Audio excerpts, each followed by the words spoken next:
Berarti kita akan evaluasi seleksi-seleksi yang ada pada PPLK sendiri, seleksi Bawaslu Provinsi, seleksi Bawaslu.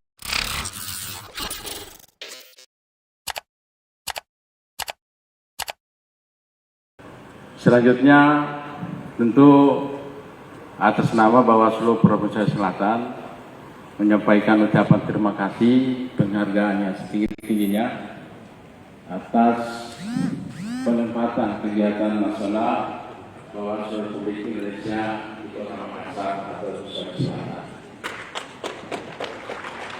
Bagi kami Bawaslu Sulawesi Selatan setiap saat siap untuk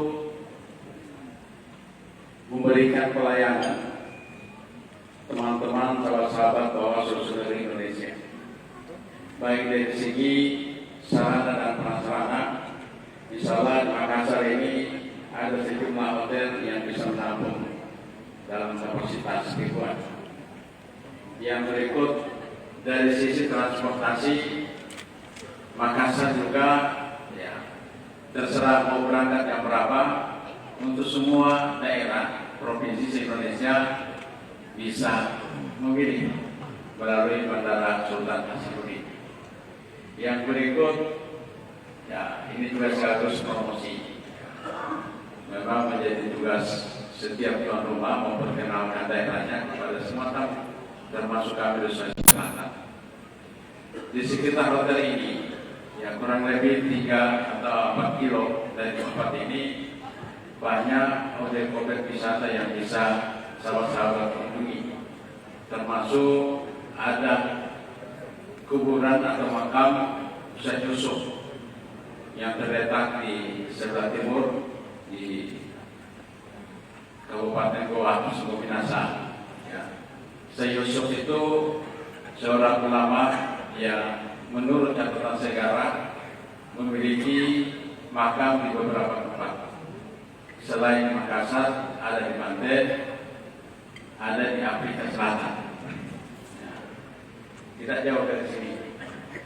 Di situ juga ada pusat kerajaan Goa yang ditandai dengan sejumlah peninggalan yang ditampung dalam rumah adat Goa. Teman-teman yang mau melihat dari dekat dipersilakan.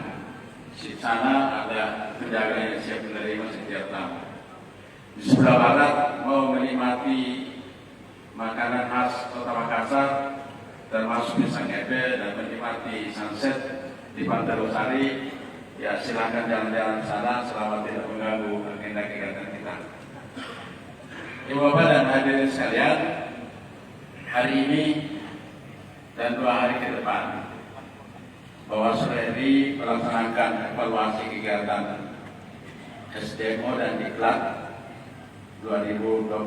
Kemudian kita akan menyusun program kegiatan di 2023. Sebagai laporan pimpinan Sulawesi Selatan sudah menyusun hal yang sama 3 minggu yang lalu.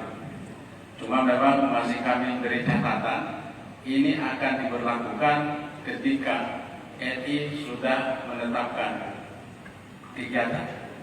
Karena kita berharap ada sinkronisasi, harmonisasi kegiatan secara nasional mulai dari pusat, provinsi, sampai kabupaten. Teman-teman Kabupaten Sulsel juga sudah menyusun hal yang sama. Sehingga kami berharap betul-betul pertemuan kita hari ini akan menjadi agenda yang akan dibawa oleh masing-masing provinsi dan kabupaten seluruh Indonesia. Terima kasih sekali lagi kepada Bawaslu RI yang berarti kita akan evaluasi seleksi-seleksi yang ada pada PPLK sendiri, seleksi Bawaslu Provinsi, seleksi Bawaslu Panwas Kecamatan dan Panwas Kelurahan Desa yang sekarang dilakukan. Kemudian kita juga melakukan review terhadap program-program indeks kerawanan. Nah, kemarin kan sudah ada peluncuran indeks kerawanan pemilu 2024. Sekarang kita akan melakukan program indeks kerawanan pemilu tematik. Misalnya politisasi sara dan media sosial. Kemudian juga independensi penyelenggara pemilu, dan tiga ada salah satunya adalah satunya lagi netralitas aparatur sipil negara. Ini yang akan sedang dibahas pada evaluasi kali ini. Mereka yang datang dari mana saja ini? Seluruh Indonesia, seluruh ketua dan anggota ketua Bawaslu Provinsi dan Korbit SDM seluruh Indonesia Provinsi, dan juga ketua Bawaslu Kabupaten Kota dan Korbit SDM Kabupaten Kota seluruh Indonesia. Umumnya yang dikeluhkan para ketua-ketua ini apa saja dalam rapat evaluasi? Pertama yang dikeluhkan adalah permasalahan waktu misalnya.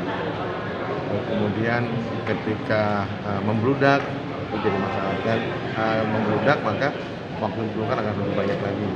Yang tiga, kadang-kadang pelamar atau yang ingin menjadi pengawas kecamatan dan pengawas desa itu menutupi hal-hal yang seharusnya diumumkan. Misalnya pernah jadi tim sukses, pernah menjadi anggota parpol. Nah itu ditemukan dari laporan masyarakat, atau pernah diberhentikan oleh DKPP, Dewan Kehormatan Penyelenggara Pemilu. Ini yang kita keluhkan karena data ini ditutup oleh teman-teman pelamar Panwas Kecamatan dan Bawaslu Desa. Bang, bagaimana potensi kerawanan pada saat Telah